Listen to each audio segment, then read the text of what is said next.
श्री सतगुरुदेव महाराज की जय। प्रिय धर्म प्रेमी बंधुओं, श्राद्ध पक्ष में इन 5 चीज़ों की मनाही है। यदि इन 5 चीज़ों का हम उपयोग करेंगे तो हो सकता है कि हम बदहाली और कंगाली के शिकार हो जाएं।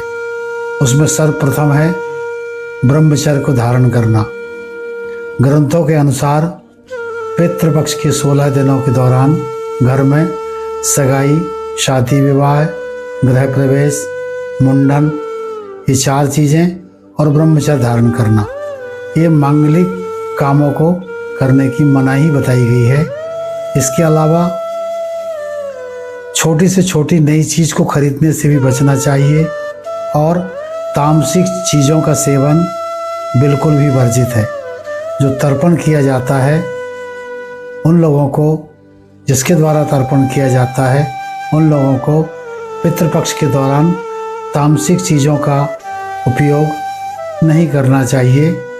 घर के प्रत्येक सदस्य को मांस, मछली, लहसुन, प्याज, ये तामसिक वस्तु का सेवन ना करें। साथ ही क्षौर कर्म भी ना करवाएं।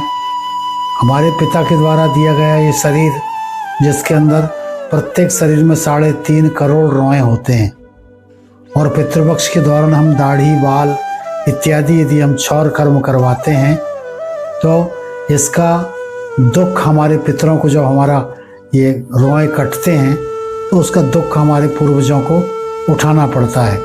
इसलिए क्षौर कर्म इसमें निश्चित रूप से वर्जित है। मान्यता है कि छोटी छोटी गलतियां करने से पितृदोष लगता है और उसका परिणाम बदहाली और कंगाली, ऐसी विषम परिस्थिति को दुर्योग के रूप में हमें भोगना पड़ता है। शारीरिक संबंध ना बनाएं।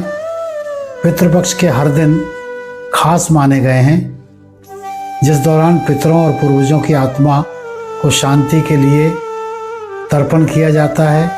इसी वजह से ब्रह्मचर्य धारण करें।